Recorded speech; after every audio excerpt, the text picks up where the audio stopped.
Queridos irmãos e irmãs, quem estava no domingo passado, certamente que acompanhou a par e passo aquilo que é o texto bíblico acerca deste tema que eu vos propus, Palestina e de quem é a terra, não é? Qual é o direito àquela terra.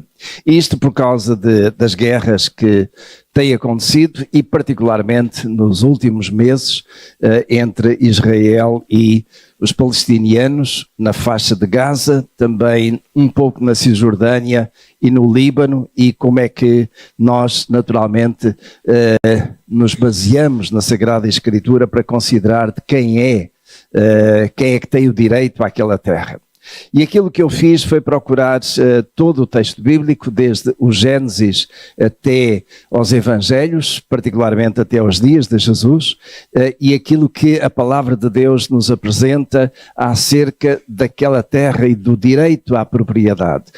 Isso foi objeto de apresentação no domingo passado, e eu deixei naturalmente em aberto, porque a história não termina aí, só que desde os dias de Jesus até aos dias de hoje, nós não temos muita informação, bem pouca, aliás, na Sagrada Escritura para continuarmos a clarificar este tema do direito à terra. Mas há naturalmente elementos que nós nos podemos socorrer para chegar lá. Aquilo que eu vos proponho hoje é considerarmos Palestina, continua a ser o tema, e depois desde Jesus até 2024, até o dia de hoje. E hoje vai ser o segundo tema, ou o segundo assunto que eu vou trabalhar, ficando com um terceiro para o próximo domingo, que é, e depois do 2024? O que é que vai acontecer? O que é que acontece? O que é que a palavra de Deus nos diz? O que é que nós podemos esperar acerca daquela terra e daquele povo? Vamos então para o primeiro slide, e eu vou-me posicionar aqui. Eu tenho uma quantidade de slides, procuro cobrir estes 2000 anos de história e, portanto, vou procurar ser tão rápido quanto possível. Nos dias de Jesus, o que nós temos ali é que a Palestina continuava ocupada pelos romanos. Isto é uma geografia da cidade de Jerusalém nos tempos de Jesus. Tem aqui o lugar do templo, com a zona toda envolvente, e depois as várias divisões. Tibério César reinava em Roma, era o imperador. Pôncio Pilatos era governador da Judeia, que era toda aquela região, não apenas de Jerusalém, mas aquela parte até à Samaria. Depois Herodes era tetrarca. Tetrarca é um de quatro. Eram 4 governadores de outras regiões, e Herodes era governador então da Galileia. Anás e Caifás eram sumos sacerdotes. Isto nós encontramos em Lucas capítulo 3, Lucas é um historiador formidável, ele foi recolher toda a informação disponível na altura, e eu aqui avanço com um nome bem conhecido dos tempos dos romanos, Flávio Josefo, que era um historiador dos vários imperadores e que cobriu muito do primeiro século. No slide seguinte, porque é que não está a dar? Tem aí. Jerusalém teria nesta altura entre 25 a 30 mil habitantes, alguns avançam um pouco mais, mas quando chegava às festas como a Páscoa, esse número de pessoas que estavam em Jerusalém subia a 125, 150 mil, e eles vinham judeus de todas as nações, ou seja, por causa do Império Romano, por causa de outros impérios, os judeus já estavam distribuídos, mas quando chegava a altura das festas, dos tabernáculos, da Páscoa, eles vinham a Jerusalém, procuravam estar lá, e quando se despediam, eles começaram a colocar no próximo ano em Jerusalém de novo, porque havia esse desejo muito forte. Judeus desde a Pártia e Babilónia até a Líbia, Creta, os sacrifícios no templo estavam ainda em pleno funcionamento. Porquê? Porque ainda havia templo.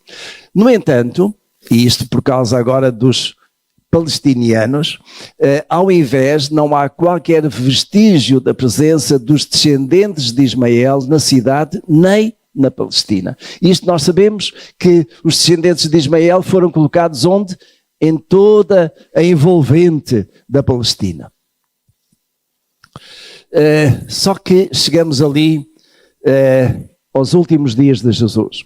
E Jesus está no templo. Esta é uma maquete do templo, porque o templo, como sabemos, foi derrubado, mas é uma maquete do templo, e Jesus estará por aqui. E os discípulos chegam junto a Jesus, fascinados com aquela construção, porque este é um templo reconstruído por Herodes, uma reconstrução do templo dos dias de Zorobabel depois do cativeiro, mas é Herodes que faz a reconstrução do templo. Não é um terceiro templo, é uma reconstrução e restauro desse segundo templo, mas Jesus diz aos seus discípulos: na verdade vos digo que não se deixará aqui pedra sobre pedra que não seja derribada. Está lá em Mateus capítulo 24.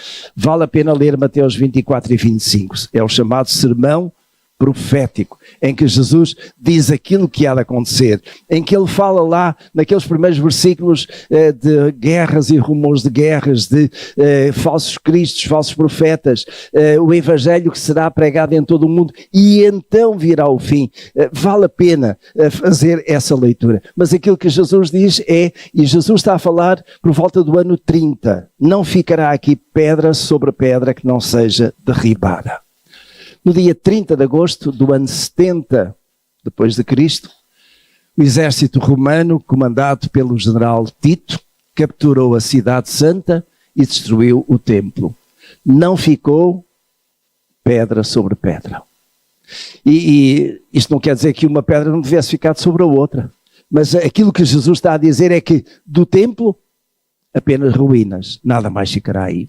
Esta invasão pôs termo à grande revolta judaica que já vinha desde o ano 66. Ou seja, os judeus desde o ano 66 estavam a procurar reagir e repelir a força do Império Romano. Mas as tropas romanas eram fortíssimas e subjugaram. Jerusalém foi uma cidade fortificada que resistiu, mas no ano 70 então foi conquistada. Mas não foi só. O que nós temos aqui é que sobrou apenas o muro. Este é o muro daqui. E notem o que é que, isto é uma fotografia dos dias de hoje, este é o chamado Muro das Lamentações, em que veio aqui para orar, mas ali, na esplanada do templo, o que é que temos? Já lá vamos. Gostaria de partilhar convosco, porque a partir daqui a informação tem que ser fora da Bíblia. Este livrinho, apenas cerca de 800 páginas, escrita por este homem, um autor britânico de origem judaica, jornalista e historiador, e o livro centra-se em Jerusalém. O título do livro é exatamente isso, Jerusalém. Começa com quem? Com o rei Davi. Ainda que Jerusalém não tivesse propriamente começado nessa altura, já vinha um pouco antes, desde Abrão, o Monte Moriá, mas é a cidade de Davi, que é Jerusalém, e vem até os dias de hoje. Portanto, ele faz essa descrição ao longo destas páginas, é um elemento histórico importantíssimo, fundamental. O que é que encontramos aqui? E voltamos então à história. Tito voltou para Roma, levando consigo os chefes judeus capturados depois da vitória, bem como os tesouros do templo. Não foi o primeiro. Lembram-se, Nabucodonosor já tinha feito isso anos antes. Foi recebido em celebração pela conquista da cidade. A queda de Jerusalém foi representada. Foi aqui como que um carnaval, podemos dizer, autêntico.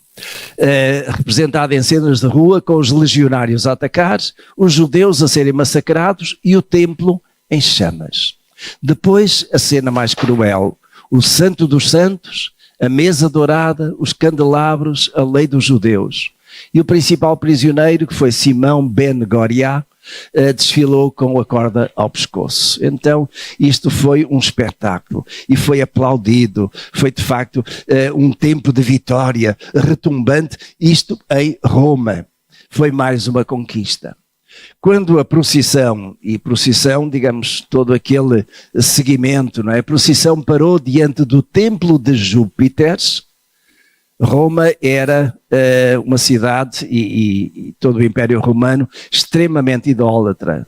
A idolatria, os vários ídolos, os vários deuses dos romanos que faziam concorrência, podemos dizer, aos deuses dos gregos, dos tempos dos gregos. É interessante, e os irmãos lembram-se isso em Atos, quando Paulo chega a Atenas, ele fica impressionado porque eles tinham lá uma estátua para um Deus que não existia, mas que eles diziam o Deus desconhecido, não é? E Paulo usou exatamente isso para falar. Os gregos e os romanos foram muito férteis em idolatria. Então os chefes judeus rebeldes foram executados, a multidão aplaudiu e ofereceram sacrifícios aos deuses.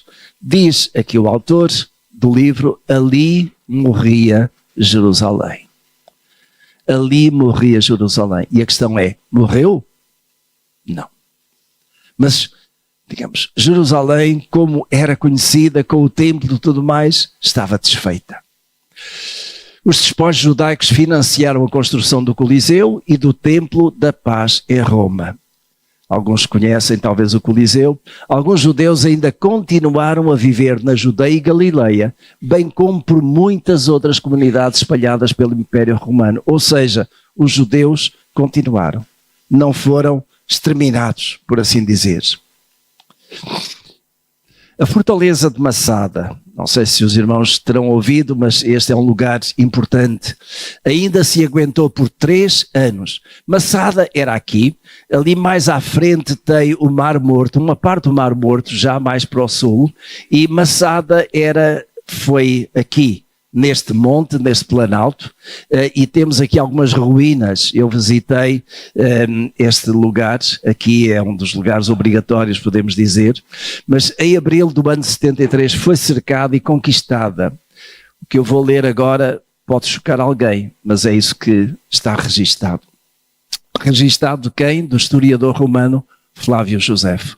Os maridos abraçaram ternamente as mulheres e tomaram os filhos nos braços, despedindo-se deles com prolongados beijos, dados de lágrimas nos olhos. Em seguida, os homens mataram as respectivas mulheres e filhos, e 10 homens foram escolhidos para abaterem os restantes, pondo fim à vida de 960 pessoas. 960 pessoas que viviam aqui, eram os resistentes, foram aqueles que aguentaram até ao fim. Massada foi o último reduto conquistado pelos romanos.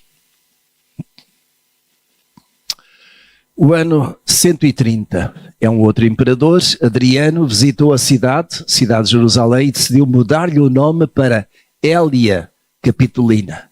Era o mesmo local, deixou de ser Jerusalém, por um tempo passou a ser Hélia Capitolina.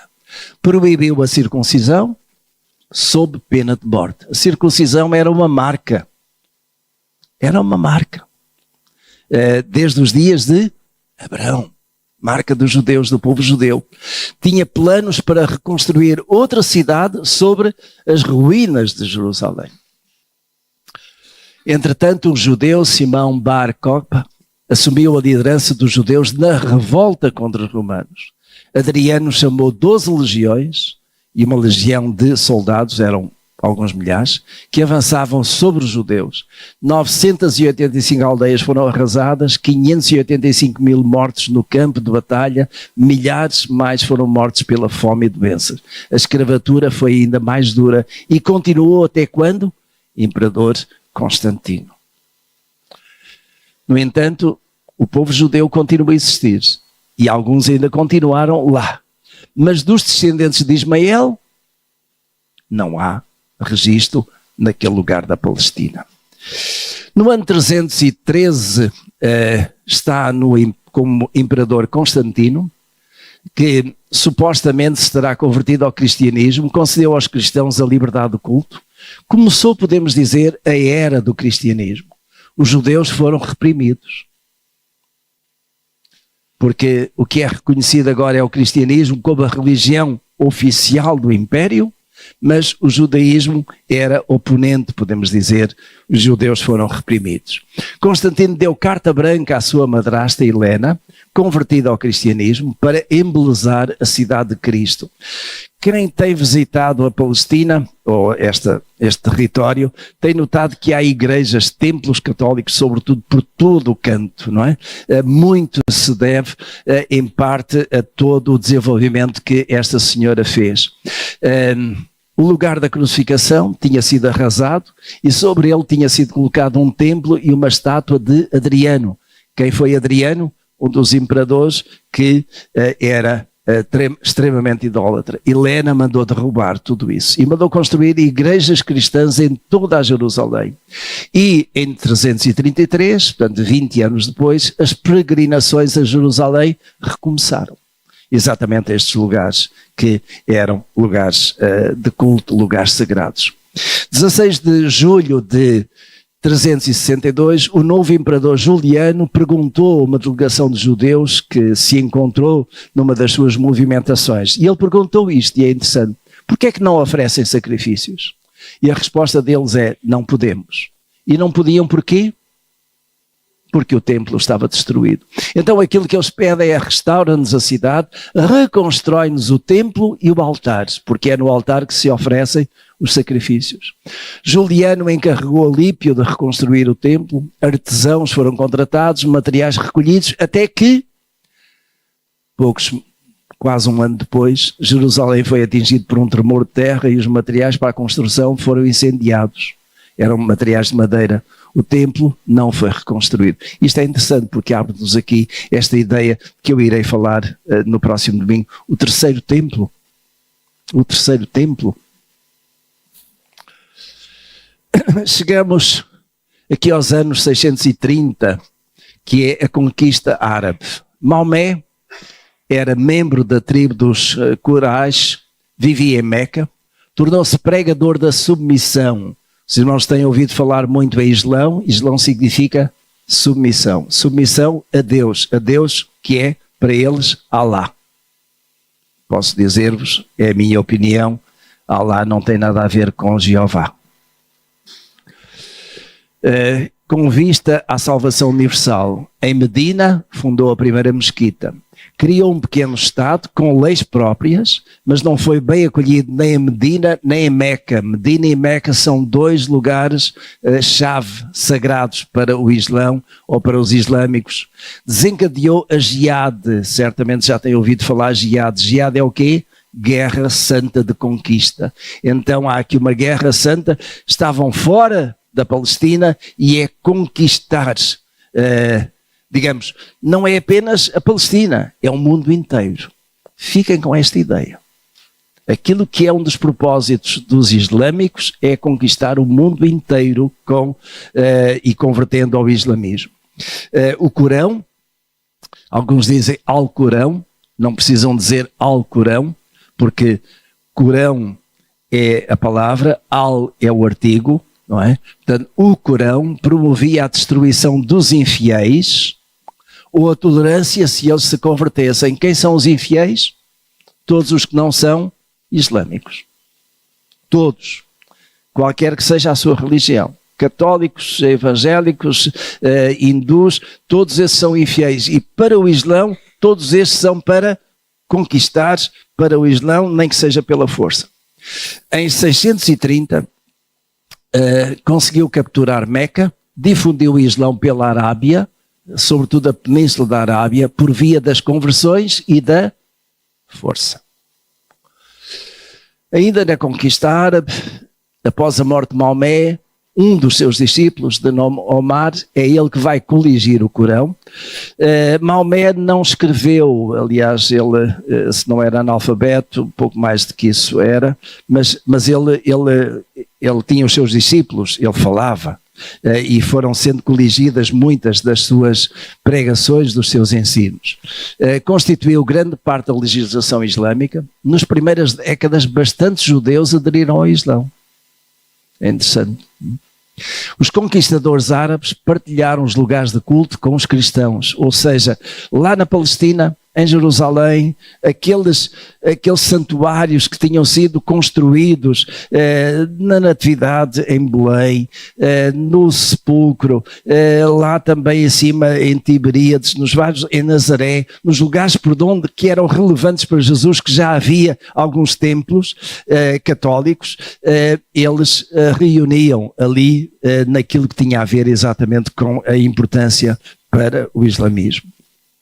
A construção do templo islâmico. Notem, templo islâmico. Nos anos 691-92, no local onde esteve o templo judaico, por isso mesmo é que temos aqui a diferença, foi edificada uma casa de oração e mais tarde a cúpula da rocha. A cúpula da rocha é aquela que aparece mais visível e que é conhecido como o Golden Dome, é a cúpula dourada também, não é? E foi construída por este Abd al-Malik. Aquele lugar assinalava o altar de Abrão, tal Monte Moriá, ali. Foi onde em tempos esteve o templo, lembram-se? Mas também onde, segundo os islâmicos, Maomé teria passado na sua viagem noturna. E essa viagem noturna foi um sonho. Maomé estava em Medina, teve um sonho e nessa altura aí ele sonha que faz uma viagem pelos ares e nessa viagem ele chega até Jerusalém. E em Jerusalém, naquele lugar, então ele sobe aos céus. Daí que Jerusalém para os islâmicos seja um lugar sagrado, porque não que alguma vez Maomé tivesse estado lá fisicamente, mas que foi o lugar onde ele ascendeu aos céus. Então vem daí a ideia, não é?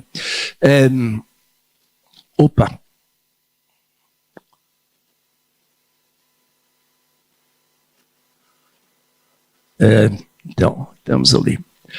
Então teria passado, a construção do templo era assim uma homenagem ao Islão, templo islâmico. Seguiu-se a construção da mesquita de Al-Aqsa, que é o que está ao lado. Agora notem, é um facto, os árabes nesta altura dominavam Jerusalém e parte da Palestina. Isto quer dizer que não havia judeus na Palestina? Não. Mas quem dominava, pela força, foram nesta altura os árabes. Chegamos às cruzadas. E certamente que muitos que estudaram a história universal lembram-se das cruzadas, não é? E daí que, permitam-me só, Billy Graham no início, quando começou muito do seu trabalho evangelístico pelo mundo, chamava cruzada, era a cruzada evangelística Billy Graham. Porque a ideia era levar o evangelho. Com o tempo mudou, porque esta palavra cruzada tem este peso aqui e então hoje já não é usado. A primeira cruzada, nos anos 1095 a 1099, foi o Papa Urbano II em Clermont-Ferrand, na França, que lançou um apelo forte à conquista de Jerusalém e libertação do Santo Sepulcro. Justificou os combates contra os infiéis como forma de remissão de pecados. Aqueles que forem combater, todos os vossos pecados são perdoados. Não é? Aí. Como se o Papa tivesse, digamos, essa. Agora, eu coloco aqui, as cruzadas eram uma versão cristã da Guerra Santa, não é? Porque era uma guerra para todos os efeitos, uma guerra santa para a libertação. Milhares responderam e chegaram a Jerusalém, entraram na cidade e foi um massacre para milhares de muçulmanos. Jerusalém voltou ao controle cristão católico. No alto da cúpula da rocha, que estava construída já nesta altura, foi colocada uma cruz, como uma indicação. O templo não foi destruído, mas foi colocada uma cruz para marcar a diferença.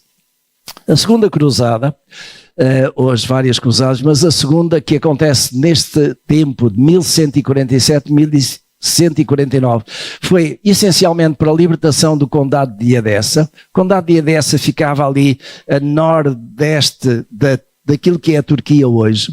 E depois, notem, Península Ibérica. Os irmãos já ouviram falar da palavra andaluz? Andaluz é toda a região árabe, do sul de Espanha e do sul de Portugal, até mais ou menos à região centro, Leiria, por ali assim. Nesta altura, Lisboa estava conquistada, fazia parte desse andaluz, do Império, não é? E conquistada pelos muçulmanos. Para nós, aqui na nossa história, muçulmanos são mouros. Quando eu vim de Lisboa para cá, disseram, olha, lá vem mais um mouro para aqui, não é?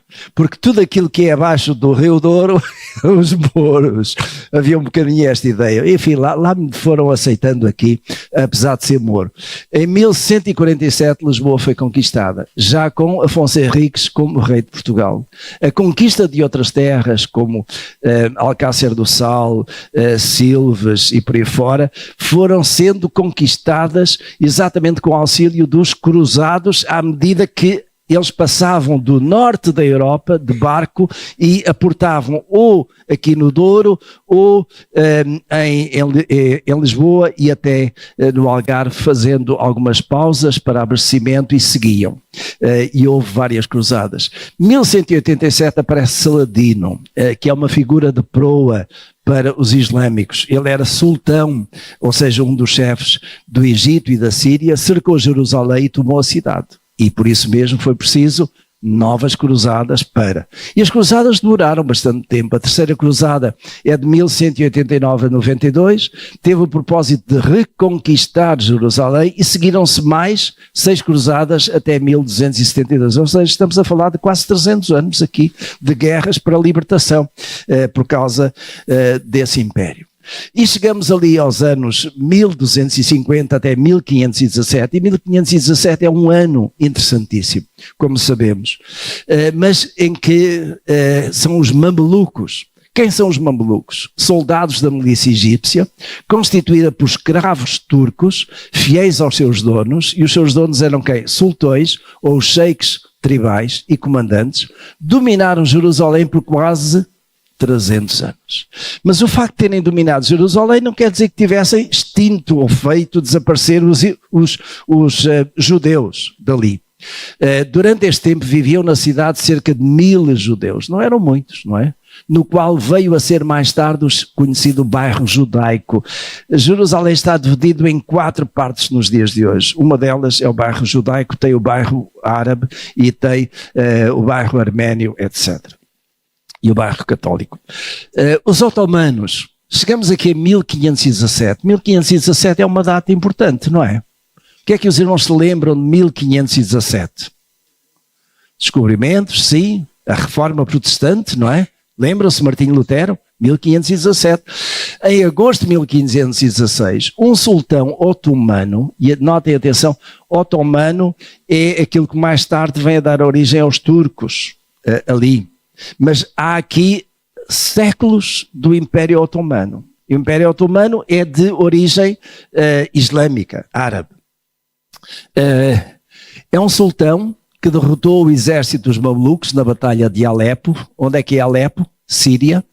E daí chegou a Jerusalém para tomar a cidade. Segue-se um período das descobertas. Era 1500, não é? Descoberta do Brasil e por aí fora. Também da Reforma Protestante. Em 1553, muitos judeus voltaram à Terra Santa, sobretudo onde? Galileia.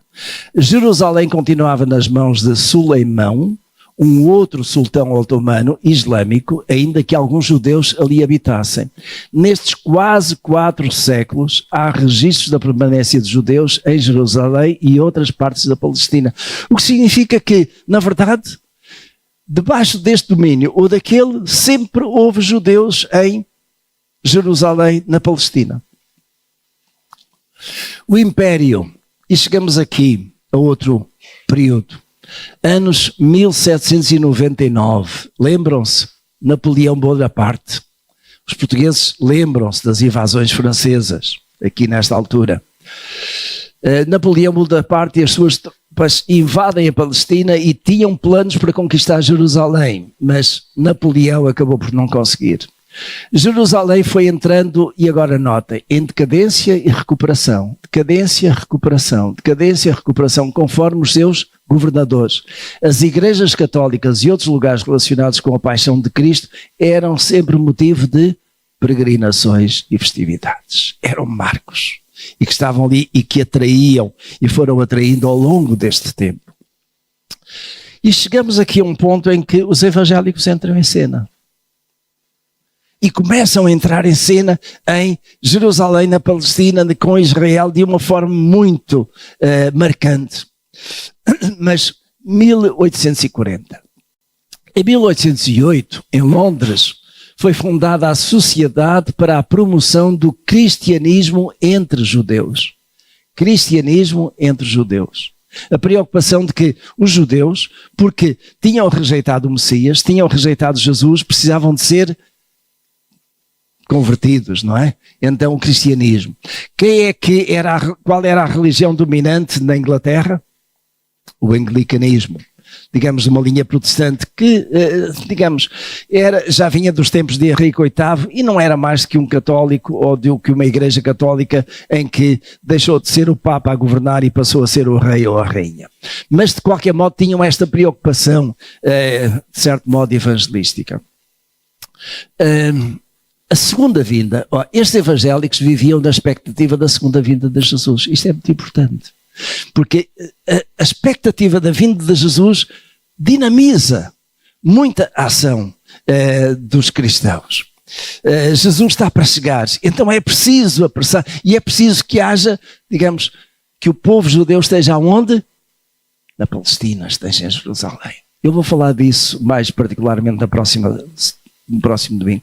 Estavam persuadidos de que o regresso dos judeus à Terra Santa e a sua conversão permitiria criar uma Jerusalém anglicana. Entretanto, Jerusalém continuava governada por otomanos, mas seria por pouco tempo. Em 1844 chegou a Jerusalém um americano, como cônsul da Síria e de Jerusalém, com a certeza de que a segunda vinda de Cristo ocorreria em 1847. Este é o período em que começam a avançar-se muito estas ideias da segunda vinda de Jesus. Vem agora. Foi nesta altura que surgiram também os adventistas do sétimo dia, Testemunhas de Jeová, com a ideia da vinda de Jesus, que já veio, que não veio, que ficou aqui e acolá.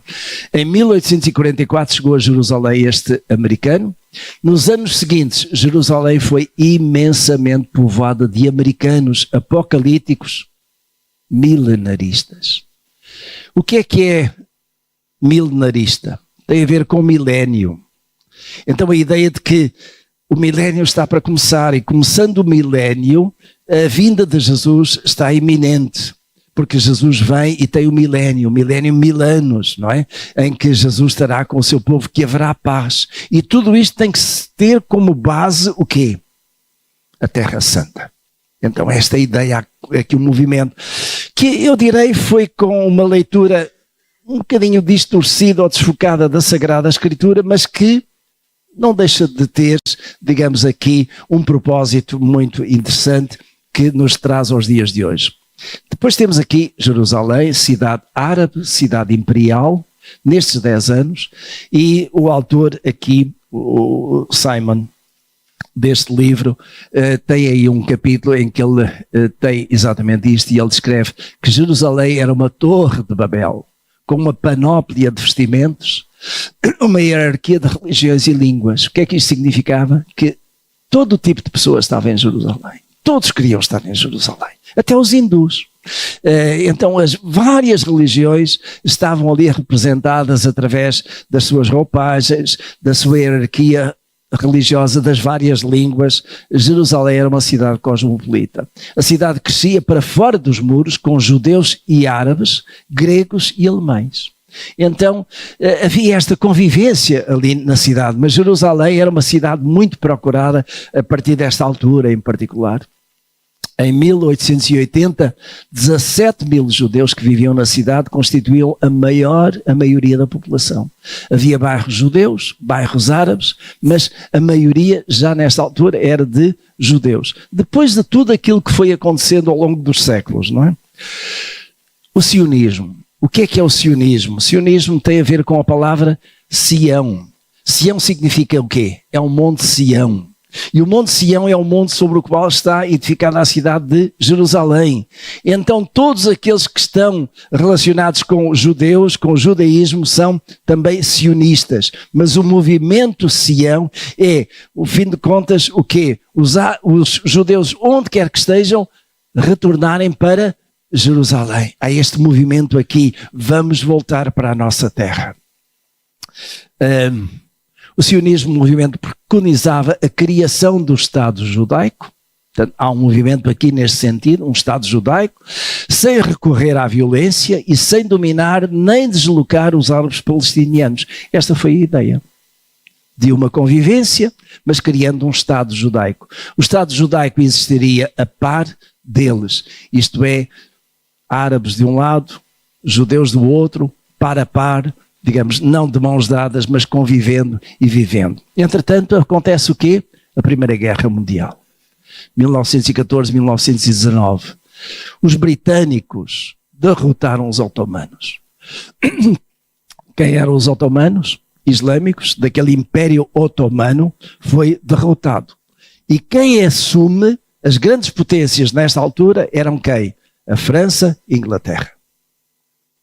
Eram potências que, digamos, governavam uma parte muito grande daquilo que outrora tinha sido o Império Romano, tinha sido, nestes últimos tempos, o Império Otomano. Isto é, ia desde todo o Médio Oriente, entrando até à Índia e Iraque, Síria, por ali fora.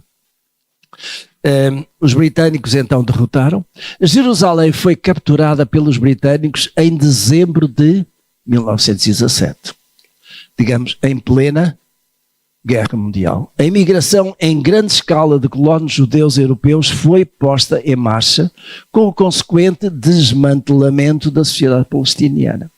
Digamos, vêm aos magotes, grandes quantidades. Da Europa vêm para Israel e em particular para Jerusalém. E chego aqui a um outro livro. Ou seja, este continua a fazer o relato até aos dias de hoje, mas nos últimos 100 anos eu recorri a um outro livro que está ali. Não se preocupem. O título é este: Palestina, uma biografia.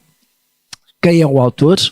É professor de estudos árabes na Universidade de Colômbia, Estados Unidos, família islâmica influente, viveu em Jerusalém, recorreu a muitos manuscritos da Biblioteca Khalidi, que é da família, fundada pelo seu avô. O livro começa com a Declaração de Balfour em 1917. E, meus irmãos, aqui agora entramos quase que no dia de ontem.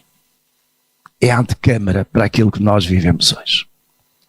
E socorro mais deste livro daquilo que vou apresentar, ainda que este também tenha muita dessa informação. Só que este é um ponto de vista, digamos, mais imparcial, mais neutro. Este é mais pró-islâmico. Mas nós devemos ler tudo, e conforme também os bereanos faziam em relação à Bíblia, não é? Ou à palavra de Deus, examinai tudo, retendo bem. Declaração de Balfour. Se não ouviram falar, e se vierem a ouvir falar, ficam a saber, porque ela foi determinante para aquilo que nós temos nos dias de hoje. O secretário de Estado dos Negócios Estrangeiros, Arthur James Balfour, escreveu assim: o governo de Sua Majestade, portanto estamos a falar de Inglaterra, Reino Unido, vê de forma favorável a criação na Palestina de um lar nacional para o povo judeu e empregará os seus melhores esforços para facilitar a realização deste objetivo, sendo claramente entendido que nada será feito que possa prejudicar os direitos civis e religiosos das comunidades não judaicas existentes na Palestina ou os direitos e o estatuto político de que gozam os judeus em qualquer outro país. Ou seja, os judeus na Palestina iriam ter os mesmos direitos que teriam em outro país. Mas, sobretudo, vejam, a força está aqui. Criação na Palestina de um lar nacional para o povo judeu. E chegamos ao final da Primeira Guerra Mundial e nós sabemos, então, após a Primeira Guerra Mundial, a França instalou-se na Síria e no Líbano, Aliás, alguém que dizia que Beirute era uma mini Paris, a réplica de Paris. Os franceses dominaram aquela região ali, mas os ingleses tiveram um mandato, chamado Mandato Britânico na Palestina, que foi desde 1922 até 1948.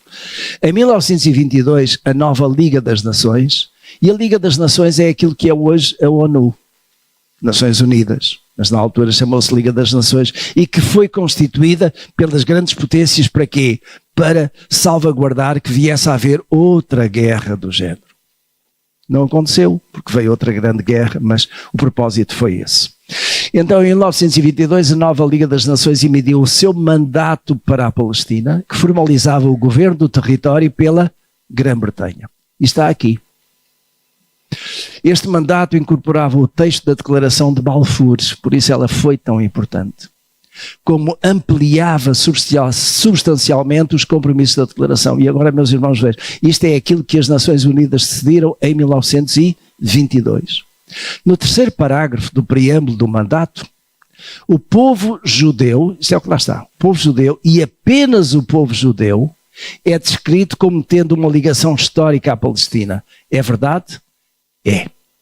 Os descendentes de Ismael tiveram ligação histórica à Palestina durante séculos? Não. O mandato britânico para a Palestina, o mandato formalizou o domínio britânico na parte sul da Síria otomana, após a derrota do Império Otomano. O Reino Unido dividiu o território em duas áreas administrativas.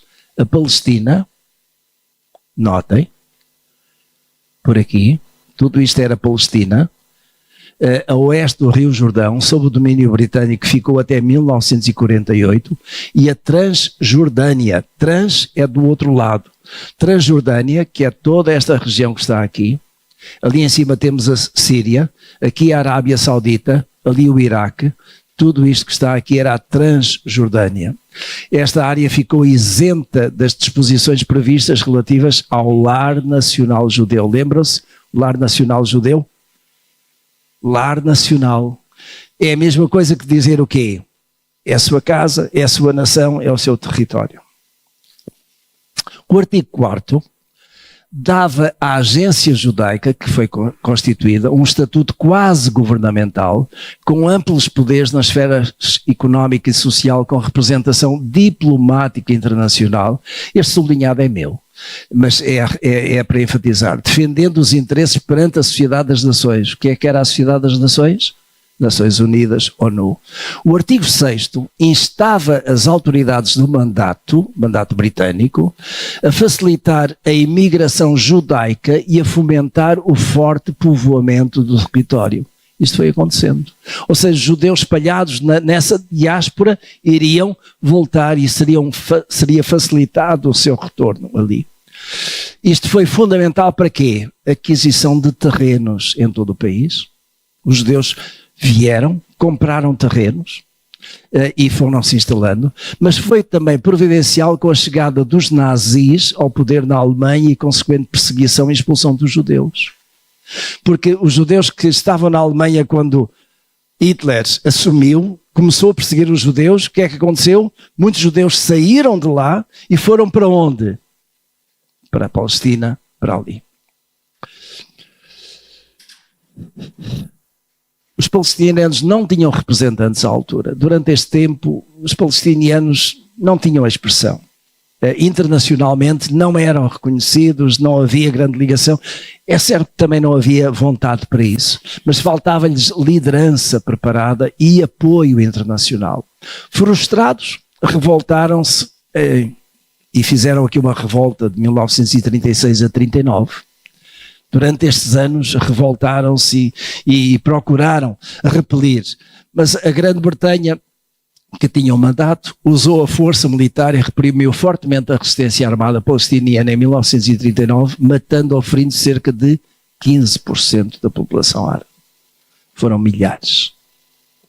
Não foram os judeus que fizeram isto, foram os britânicos, porque estavam a favorecer, obviamente, os judeus, com certeza. Nenhum país árabe notem isto que está aqui, nenhum país árabe, exceto a Arábia Saudita e o Iémen, que são ainda, curiosamente, os que hoje estão ao lado dos palestinianos, tinham recebido a independência do Reino Unido ou da França, gozava de plena independência e não se atreviam a questionar ou desafiar essas potências em defesa da causa palestina. Egito, Síria, Jordânia, tudo mais, ficaram quietinhos, ou seja, árabes que não defenderam os árabes da Palestina, porque não queriam estar, digamos, a causar independência. Tinham a sua paz, tinham a sua tranquilidade, não quiseram misturar-se. Isto, meus irmãos, é importante, porque nos dias de hoje o que é que nós vemos? Vemos o Egito a defender os palestinianos de Gaza e de outros? Vemos a Jordânia pronto para os receber? Não, já vem daqui, destes tempos. A resolução 181 da Assembleia Geral das Nações Unidas, em 29 de novembro de 1947. Isto é importante por causa da criação do Estado. O mandato para a Palestina deveria terminar até 1 de agosto de 48. A partilha da Palestina, isto é a resolução. Meus irmãos, é isto que foi decidido e é isto que hoje está nos dias de política internacional. A partilha de Palestina entre um Estado judaico, 55% da área do país, e um Estado árabe, estão a ver, Estados, 44%, e uma zona internacional, os lugares santos, particularmente Jerusalém e Belém. As autoridades sionistas, isto é, os judeus aceitaram o plano, os árabes recusaram. Os árabes não quiseram isso. E daí, digamos, a confrontação, a guerra. Porque os árabes queriam, e atenção, queriam a totalidade. E não só a totalidade da Palestina. Já vamos lembrar o quê? Qual é o propósito do islamismo? Alcançar o mundo inteiro, não é só a Palestina.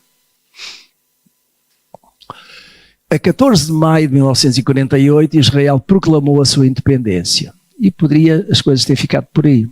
Meus irmãos, em 24 horas, menos de 24 horas, os exércitos do Egito, Jordânia, Síria, Líbano e Iraque invadiram o país, forçando Israel a quê? A defender-se. O que é que Israel fez depois do dia 7 de outubro do ano passado? Procurou defender-se.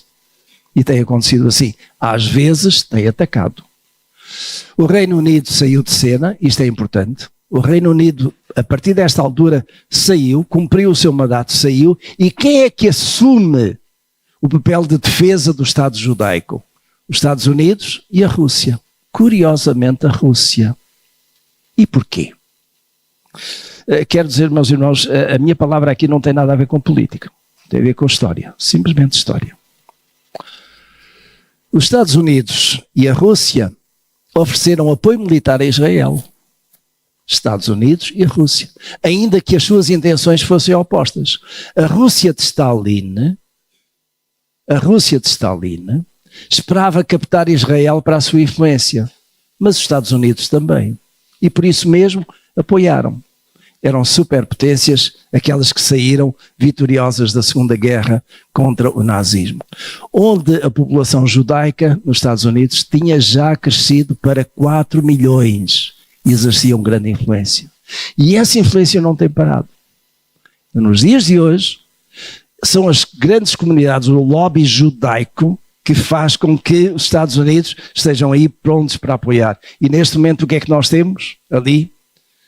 Alguma divisão, algum conflito que se vai notando. Meus irmãos, nada disto é recente, tudo isto tem algum fundamento histórico aqui. Estados Unidos e Rússia nada fizeram para a criação do Estado Árabe. E eram as grandes superpotências. O Reino Unido retirou-se, os Estados Unidos e a Rússia, a França também nada faz, não é?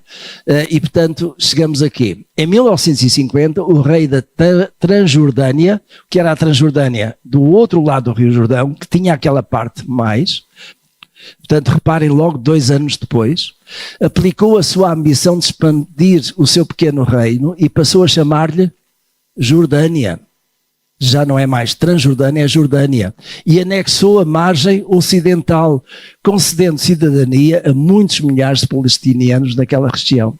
Nada de Estado árabe o apoio à sua criação. Nada. Antes, pelo contrário. E nesta posição foi secundada por muitos outros Estados árabes. Quem é que também nada faz para forçar a criação do Estado árabe? O Egito, a Síria, o Líbano. Ainda hoje é assim. A Guerra dos 6 Dias foi um marco importantíssimo também. 6 dias em junho de 1967. Nesta altura surgem vários movimentos entre os palestinianos. A OLP, que é a Organização para a Libertação da Palestina, que surge em 1967. Surge um outro movimento, que é chamada Fatah, de Yasser Arafat, que é fundado na faixa de Gaza. Quando eu e a minha esposa estivemos em Israel, ou na Palestina, em 2004, novembro de 2004, está a fazer 20 anos, foi exatamente a altura do falecimento, da morte de Arafat, em Paris, e ainda fomos à cidade de Belém, mas com muita cautela, porque Belém era uma cidade que era governada pelos islâmicos e, sobretudo, em que a Fatah tinha um peso insignificativo. Mas a faixa de Gaza foi o cadinho. O cadinho é, digamos, ali onde muita coisa é gerada, não é? Para a formação de movimentos de guerrilha, como a Jihad Islâmica e o Hamas. Foi na faixa de Gaza que surgiu, e surgiu nestes anos. Em 1967, Israel começou a ser atacado na faixa de Gaza pelo Egito, nos Montes Golã pela Síria, em Jerusalém pela Jordânia. E o objetivo qual era? Destruição do Estado de Israel. Qual é o objetivo hoje, meus irmãos? É este. Não fiquem com dúvidas, eu não tenho. Como resposta, Israel ripostou durante 6 dias, de 5 a 10 de junho, a aviação egípcia e a Jordânia foram arrasadas em poucas horas. E, como os irmãos sabem, não havendo aviação, deixa de haver capacidade de resposta. E nos outros dias, tudo foi arrasado também. Nos anos seguintes, os vizinhos de Israel, Jordânia e Egito, foram assinando tratados de paz e mantido a sua distância em relação ao povo palestiniano. Porquê? Porque temiam que Israel respondesse. E a resposta não tinha sido nada favorável para eles. Então colocaram-se à distância.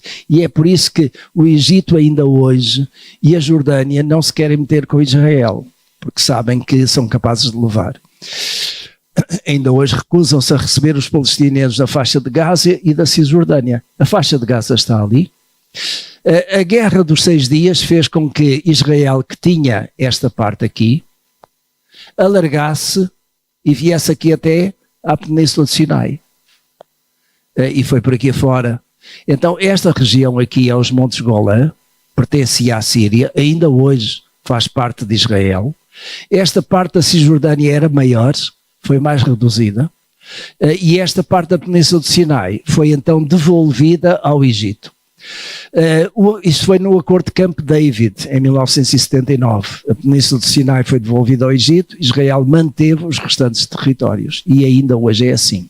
A faixa de Gaza é uma concessão, porque desde os tempos do mandato britânico, que pertencia aos judeus. Ali. E cheguei à conclusão, olha, até nem demorei assim tanto tempo quanto isso. Esta é a minha conclusão, meus irmãos. E a minha conclusão, digamos, coloca-se deste modo. Biblicamente, toda a terra da Palestina pertence a Israel. E quando eu digo biblicamente, porquê?